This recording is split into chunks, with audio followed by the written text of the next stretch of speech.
At exactly 6:45 a.m. every morning, the small town of Maple Grove would witness the same sight, a perfectly maintained 1957 Chevrolet pulling into Joe's diner.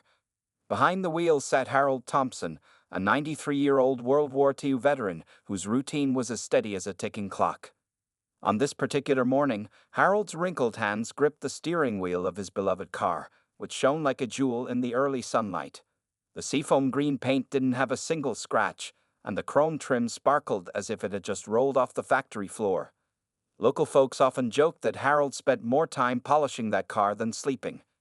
The old veteran stepped out of his car slowly but surely, his movements careful but purposeful. Despite his age, he stood tall, a habit formed from years of military service that never quite left him. His silver hair was neatly combed, and his clothes were pressed sharp enough to cut paper. Today, like every day, he wore his favorite light blue button-down shirt, tan slacks, and a pair of well-polished brown shoes. "Morning, Mr. Thompson," called Jenny, the young waitress who had been serving him breakfast for the past 3 years. She already had his usual corner booth ready, the one with the best view of both his car and the street. A fresh cup of black coffee waited for him, steam rising in the cool morning air. Harold nodded politely, offering a small smile that barely lifted the corners of his mouth. His bright blue eyes, however, twinkled with warmth. Those eyes had seen things most people couldn't. The peaceful morning routine at Joe's diner changed dramatically when the loud rumble of motorcycle engines shattered the usual quiet. 5 heavy bikes pulled into the parking lot, their black and chrome bodies circling Harold's cherished Chevrolet like sharks around prey. The leader of the group, a tall man with a thick beard and leather vest covered in patches, was known only as Snake. Jenny, the waitress, tensed up as the bikers stomped into the diner, their heavy boots marking the clean floor with dirt and mud. The morning regulars shifted uncomfortably in their seats, while Harold continued eating his breakfast, seemingly unbothered by the intrusion. Well, what do we have here?" Snake's voice boomed across the diner as he spotted Harold in his corner booth. "Looks like we found ourselves a retirement home escapee." His gang laughed loudly at their leader's joke, the sound echoing off the diner's walls. The bikers deliberately chose the booth next to Harold's, scraping their chairs against the floor and speaking louder than necessary. Snake kept glancing over at the old veteran, a mocking smile playing on his face. "Hey, Grandpa," he called out, "that ancient car outside yours? Surprised they still let dinosaurs drive these days." Harold remained silent, methodically cutting his eggs and sipping his coffee. His calm demeanor seemed to irritate Snake even more. The biker stood up and walked over to Harold's table, placing his tattooed hands on the surface and leaning down.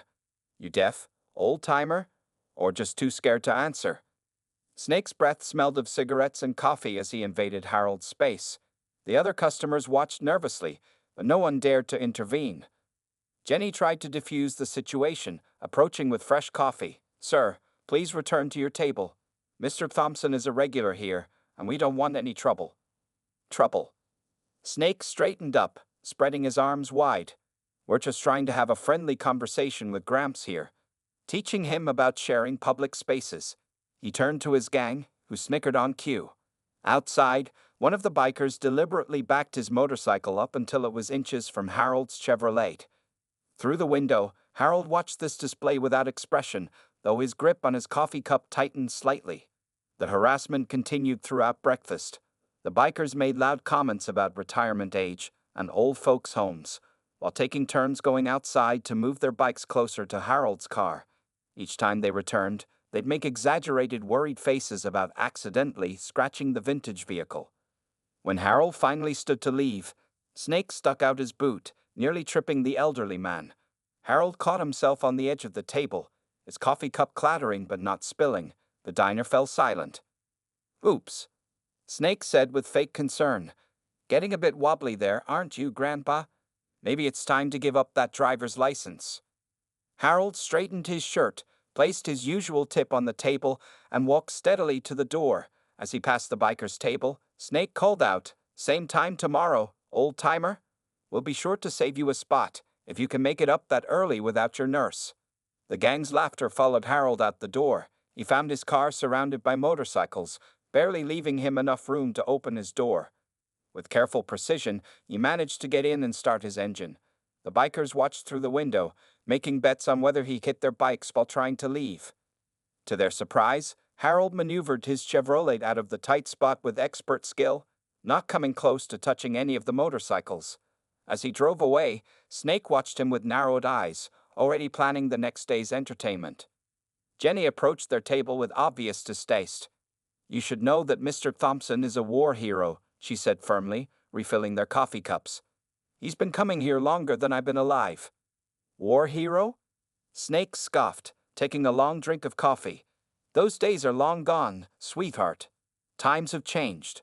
Old-timers like him need to learn their place in the modern world."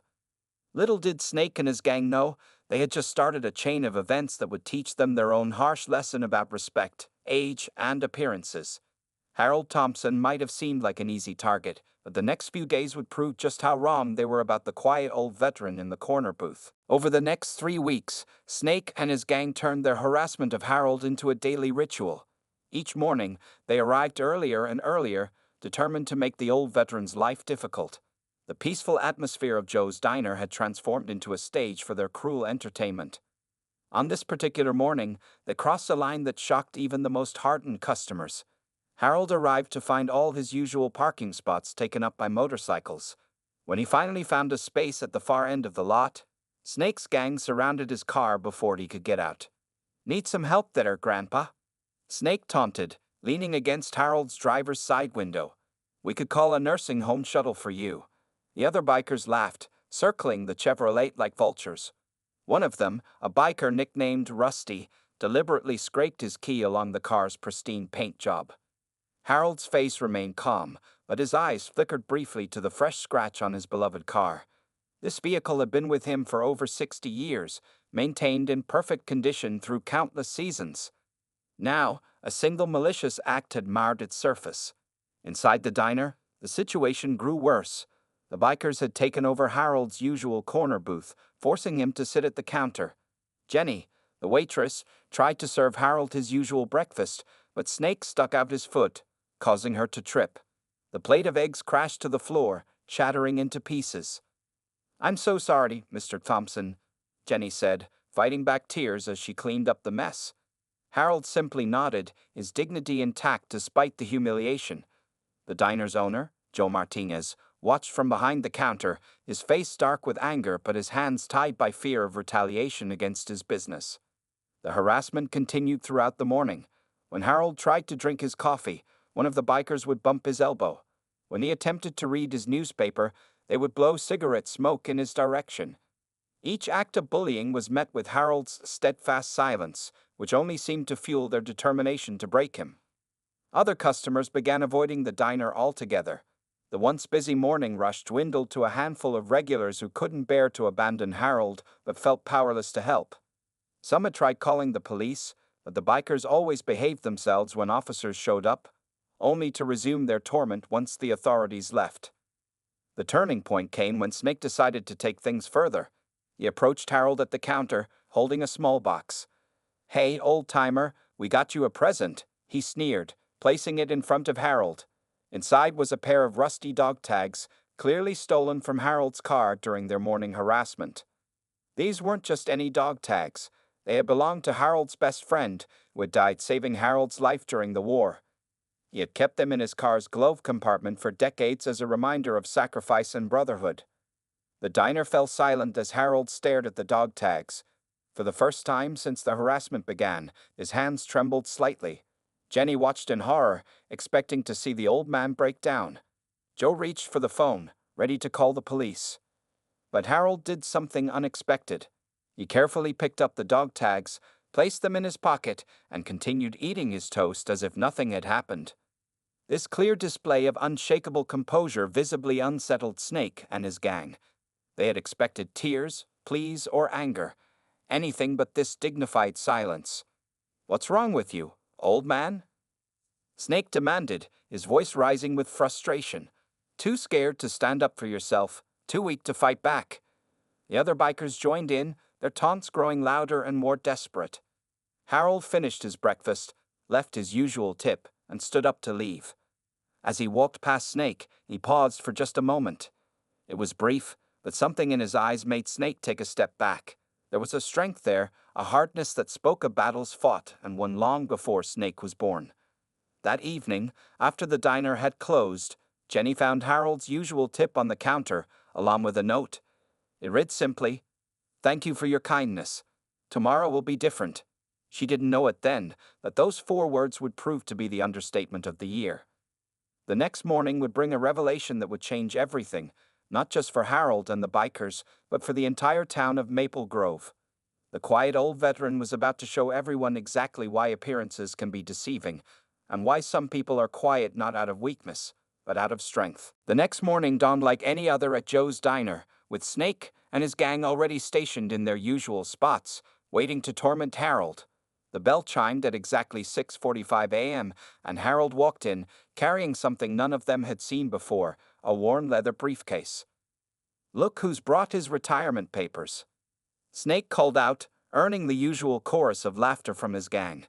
But today, Harold didn't head to the counter. Instead, he walked straight to the biker's table, his movements steady and purposeful. "Mind if I join you?" Harold asked quietly. It was the first time many of them had heard his voice, clear and strong, with none of the shakiness they'd expected from a man his age. Before Snake could respond, Harold pulled up a chair and sat down. The diner fell silent. Jenny paused mid-step with a coffee pot in her hand. Even the cook stopped flipping pancakes to watch through the service window. Harold placed his briefcase on the table with careful precision. "You've had your fun for 3 weeks now," Harold said, his voice carrying across the silent diner. "I think it's time we got to know each other properly." He opened the briefcase with a soft click. Snake leaned back, trying to maintain his tough appearance, but curiosity flickered in his eyes. "What's this supposed to be, old-timer? Your life story?" Harold pulled out a black and white photograph, aged but well preserved. He laid it carefully on the table between plates of half-eaten breakfast. The image showed a young man in leather gear, straddling a pristine 1946 Harley-Davidson, surrounded by a group of tough-looking bikers. "That young fellow there," Harold said, pointing to the man on the motorcycle. "That's me, 1946, just back from the war." The bikers leaned in despite themselves. The resemblance was unmistakable, same strong jaw, same steady gaze, just separated by decades of life. Snake picked up the photo, his usual sneer faltering. The motorcycle in the picture was a legend among bike enthusiasts, a post-war Harley-Davidson, one of the first civilian models produced after World War II. Harold continued pulling out photos, laying them on the table one by one. Each told a story. Harold leading motorcycle convoys, winning races, organizing rallies. But one photo in particular made Snake's face drain of color. "This one might interest you," Harold said, sliding forward a picture of a familiar building, the very same one that now served as Snake's motorcycle club headquarters. In the photo, a young Harold stood proudly in front of it, holding up a set of keys. That's our clubhouse," Rusty stammered, speaking what everyone was thinking. "Indeed it is," Harold confirmed, his voice calm but carrying an edge of authority that commanded attention. "Built it with my own hands in 1946. Started the first motorcycle club in this county right there. We called ourselves the Veterans Iron Horse Brotherhood." The diner remained silent as Harold pulled out one final item, a yellowed newspaper clipping. The headline read, "Local Motorcycle Club Raises Funds for War Orphans." The article detailed how Harold's club had organized the largest charity motorcycle rally in the state's history. "You see," Harold continued, looking directly at Snake, "we didn't use our bikes to intimidate people. We used them to help our community, to support fellow veterans, to show that bikers could be a force for good." Snake's gang shifted uncomfortably in their seats. Their leader stared at the photos spread before him, his tough guy facade crumbling as he realized the magnitude of their mistake. They hadn't been bullying some helpless old man. They'd been disrespecting a legend in their own community. Why didn't you say something sooner?" Snake finally managed to ask, his voice barely above a whisper. Harold carefully gathered his photos, a slight smile playing at the corners of his mouth. "Sometimes," he said, "the best lesson is letting people reveal their true character before showing them their mistake." The silence that followed was broken only by the soft clink of Harold's coffee cup as Jenny, moving through her shock, finally poured him his regular morning brew. The old veteran had just delivered a masterclass in patience, dignity, and the power of timing. But this revelation was only the beginning. Harold had one more surprise in store, one that would completely transform his relationship with Snake's gang and change the fabric of their small town forever. The morning sun streamed through Joe's diner's windows as Harold reached into his briefcase one final time. Snake and his gang sat in stunned silence, their half-eaten breakfasts forgotten. The old veteran pulled out a thick manila envelope, weathered with age but carefully preserved. "You know," Harold began, his voice carrying the weight of years, "when I returned from the war in '46, I didn't just start a motorcycle club. I had bigger plans." He opened the envelope slowly, removing several legal documents with official seals. "The building you boys call your clubhouse? The one you've been renting for the past 5 years?" Harold spread the papers on the table. "I still own it. Always have. Been letting my grandson handle the property management these days." Snake's face turned pale as he stared at the property deed. His hands trembled slightly as he picked up the document, reading his own club's address printed in black and white under Harold Thompson's name. "But that's impossible," Snake muttered. "We deal with Mountain View Properties." His voice trailed off as realization dawned. Harold's grandson, Thomas Thompson, was the owner of Mountain View Properties. Jenny, who had been watching from behind the counter, brought Harold his usual breakfast without being asked. The old veteran thanked her quietly, then turned back to the shocked bikers. "Would you like to know why I kept ownership of that building all these years?" Harold asked, cutting into his eggs with precise movements. "Because I made a promise to my old riding buddies. We swore that place would always serve its original purpose, to be a haven for riders who understood the true meaning of brotherhood." Harold pulled out another document, this one newer. "This is from last month. Your lease is coming up for renewal." Snake's gang exchanged worried glances. They'd been planning to expand their territory, and that clubhouse was central to their operations. "Now," Harold continued, taking a sip of his coffee, "you boys have two choices. You can continue down the path you're on, bullying old men, disrespecting this community, bringing shame to what it means to be a rider." He paused, letting his words sink in. "Or you can learn about the real history of that building and what it stands for." The diner had grown crowded as regular customers gathered to witness this extraordinary scene. Many of them had known Harold for years but had never heard this story.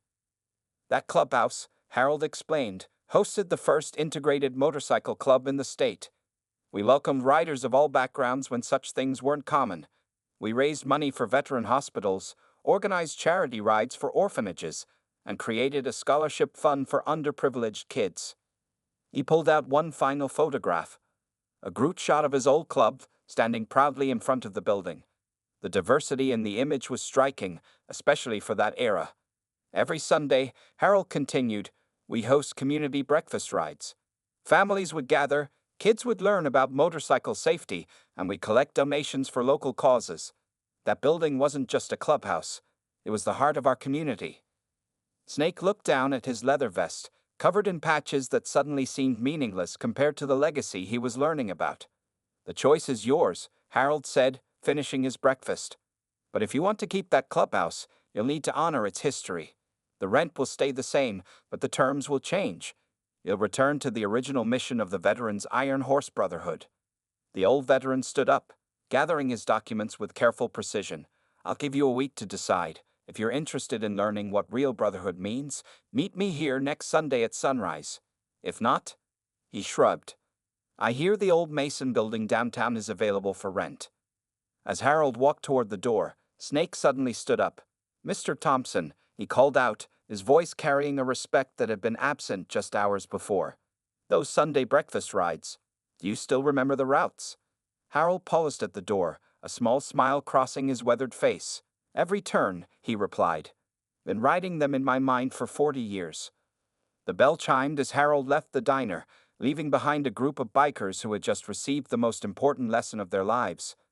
They had come looking for an easy target, but instead found a living legend, a man who had helped build the very foundation of their riding community. As Snake watched Harold's Chevrolet pull away, he realized that the old veteran hadn't just revealed his past. He had offered them a chance at redemption and a future worth riding toward. As Sunday morning approached, Joe's diner buzzed with anticipation. Word had spread quickly through the small town about Harold's revelation, and by 5:30 a.m., the parking lot was already filling up with curious onlookers. They'd all wanted to see if Snake and his gang would show up. Harold sat at his usual booth, calmly sipping his coffee. He'd arrived even earlier than usual, wearing something different today, an old leather riding jacket that still fit him perfectly after all these years. On the table before him lay a stack of yellowed photographs and newspaper clippings, each telling a story of the glory days. At exactly 6 o'clock a.m., the rumble of motorcycles filled the air. Snake's gang pulled into the parking lot, but something was different. Their bikes were freshly washed, their leather gear cleaned. They entered the diner without their usual rowdiness, each man looking somewhat uncertain. "You came," Harold said simply, gesturing to the empty seats around his booth. Snake and his four companions slid in, their usual bravado replaced with quiet curiosity. "Found something interesting in the clubhouse basement yesterday," Snake said, placing an old wooden box on the table. "Thought you might want to see it." Harold's eyes widened slightly as he recognized the box. Opening it carefully, he revealed dozens of old patches, medals, and pins, the original emblems of the veterans' Iron Horse Brotherhood. "We spent all night cleaning them," Rusty added, his voice carrying a hint of pride. "Found old photos too, newspaper articles about charity runs and community events. Never knew our clubhouse had such history." Harold picked up one particular patch, a simple design showing a motorcycle with wings and the words "Ride with Honor" beneath it. "This was our first club patch," he explained, his voice soft with memory. "Every member had to earn it through community service, not just riding skills." For the next hour, Harold shared stories that kept the bikers spellbound. He told them about midnight rides to deliver medicine during a flood in '47, about teaching teenage troublemakers to repair bikes instead of steal them, about organizing the state's first all-woman motorcycle safety course in 1950. "But here's what really matters," Harold said, pulling out an old ledger. "Every ride, every event, every dollar raised, it's all recorded here. Your clubhouse isn't just a building. It's a legacy of service." Snake picked up the ledger, his hands gentle with respect. Page after page showed meticulous records of charitable works, lives touched, community built. The total amount raised for various causes over the years was staggering. "Mr. Thompson," Snake said finally, clearing his throat. "We've been doing it all wrong. We thought being tough meant making others feel small, but real toughness." He gestured at the ledger. "This is what it looks like." Harold nodded, a small smile crossing his face. "It's never too late to change course, son. The question is, are you ready to earn those patches for real?" Snake looked at his gang members, receiving nods from each one. "We want to learn," he said firmly. "Everything. The history, the tradition, the right way to run the club. Will you teach us?" "Teaching takes time," Harold replied, his blue eyes twinkling. "And at my age, time is precious. You'll have to prove you're serious." "Name it," Snake said instantly. "Whatever it takes." Harold pulled out one final document, a new charter for the clubhouse. First, the club returns to its original name and mission. Second, you start a scholarship fund for local kids. Third, weekly community service rides. He paused. "And most importantly, you treat everyone, young or old, rider or not, with the respect they deserve." The bikers exchanged glances, then Snake reached for the charter. "Where do we sign?" As Harold watched them sign the document one by one, Jenny appeared with fresh coffee for everyone. The diner had grown quiet, the other customers watching this moment of transformation with amazement. "One more thing," Harold said, reaching into his jacket pocket. He pulled out a small key ring. "Found these in my garage last night. Thought they might interest you boys." Snake's eyes widened as he recognized what they were. Keys to vintage motorcycles, the kind that had made the club famous in its early days. 5 bikes, Harold said, looking at each man in turn. "All need restoration. Consider it your first project as the new brotherhood." The old veteran had done more than just share history. He had given these men a chance to be part of something bigger than themselves. As the morning sun rose higher, plans were already being made for the first community breakfast ride in over 40 years. Over the next month, the transformation of Snake's gang became the talk of Maple Grove. The old clubhouse, which had once been a source of neighborhood complaints, now buzzed with positive activity. Every evening, the sound of restoration work echoed from the garage as the bikers worked on Harold's vintage motorcycles. Harold visited daily, sitting in an old armchair they'd specially placed in the garage for him. He watched with obvious pride as Snake and his men carefully restored each classic bike, sharing stories and teaching them the fine art of motorcycle maintenance that he'd learned decades ago. "See that carburetor?" Harold would say, pointing with his cane. "Back in '52, we had to rebuild those by hand after every major ride." The bikers would gather around, hanging on his every word, their hands covered in grease and their eyes bright with interest. The most remarkable change was in Snake himself. The man who had once terrorized an elderly veteran now arrived early each morning at Joe's diner, pulling up a chair to hear more of Harold's stories. He'd taken to carrying a small notebook, jotting down Harold's wisdom about both motorcycles and life. One Wednesday afternoon, while working on a particularly stubborn engine, Snake made a discovery that brought tears to Harold's eyes. Hidden in the bike's tool compartment was an old folded piece of paper, a handwritten speech from 1947, the day Harold had opened the clubhouse. "To all who enter here," Snake read aloud, his voice steady in the quiet garage, "remember that the strength of a rider isn't measured by the loudness of their engine, but by the size of their heart. We ride not for ourselves, but for those who need us." The gang's reputation in town began to shift. People who once crossed the street to avoid them now waved hello. Local businesses that had banned them started welcoming them back. The sight of their leather vests no longer caused concern, but rather curiosity about their latest community project. They organized their first charity ride 3 weeks after signing Harold's new charter. The cause? Raising money to restore the town's veteran memorial. The turnout surprised everyone. Over 200 bikes showed up, many riders having traveled from neighboring states after hearing about the club's revival. Harold watched from his Chevrolet as Snake led the pre-ride briefing, teaching the gathered bikers the same safety protocols that the Veterans Iron Horse Brotherhood had used decades ago. The old veteran's eyes misted over when Snake concluded the briefing with the club's original motto, "Ride with honor, serve with pride." But the most touching moment came when the gang unveiled their new club patches. Gone were the aggressive symbols of their past. Instead, they'd recreated the original design Harold had shown them, the winged motorcycle with "Ride with Honor" beneath it. But they'd added something new, a small star in the corner with established 1946 HT in honor of Harold. "We wanted to carry your legacy forward," Snake explained to Harold, his voice rough with emotion as he presented the first new patch. "Everything we do from now on will reflect the principles you taught us." The local newspaper, which had once run stories about complaints against the bikers, now published a full-page article about the club's transformation. They included a photo of Harold surrounded by Snake and his gang, all wearing their new patches, standing proudly in front of the restored clubhouse. Even Jenny at Joe's diner noticed the change. The bikers still came in every morning, but now they helped elderly customers with their doors, left generous tips, and kept their voices respectfully low. They'd reserved a permanent spot next to Harold's usual parking space, keeping it clear for his Chevrolet. One morning, as Harold watched Snake teaching a group of young riders about motorcycle safety in the clubhouse parking lot, he pulled out his old leather wallet. Inside was a faded photograph of his original club members from 1946. Looking from the photo to the scene before him, he smiled, knowing that his legacy would live on. "You know what, Mr. Thompson?" Snake said, joining Harold on the clubhouse porch.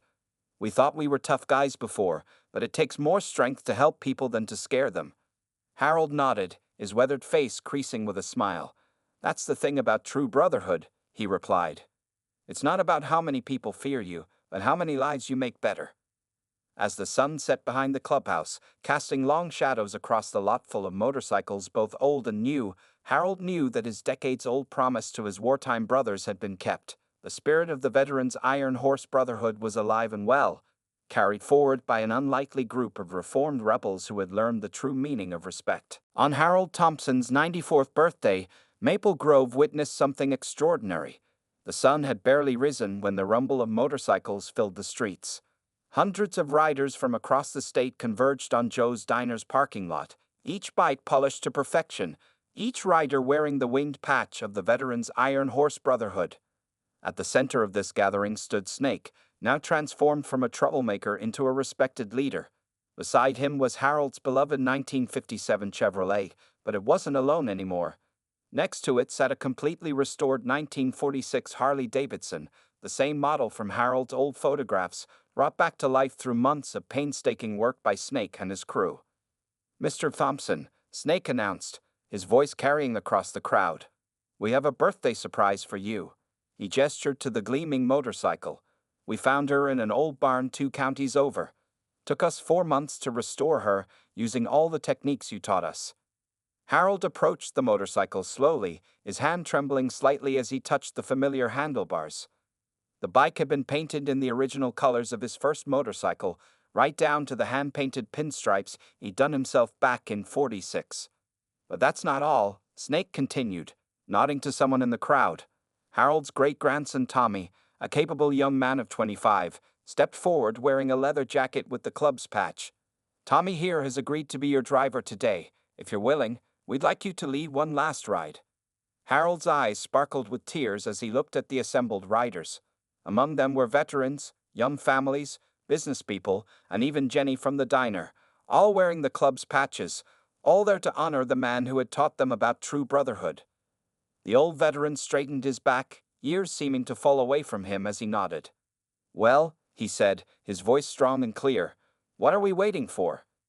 With Tommy's steady hands on the controls and Harold seated securely behind him, the 1946 Harley roared to life. Snake led the ceremony to officially rename the club as Thompson's Veterans Iron Horse Brotherhood, ensuring Harold's legacy would live on forever. The procession that followed was something Maple Grove would never forget. Hundreds of motorcycles formed a perfect line behind Harold and Tommy, with Snake and his original gang serving as honor guard.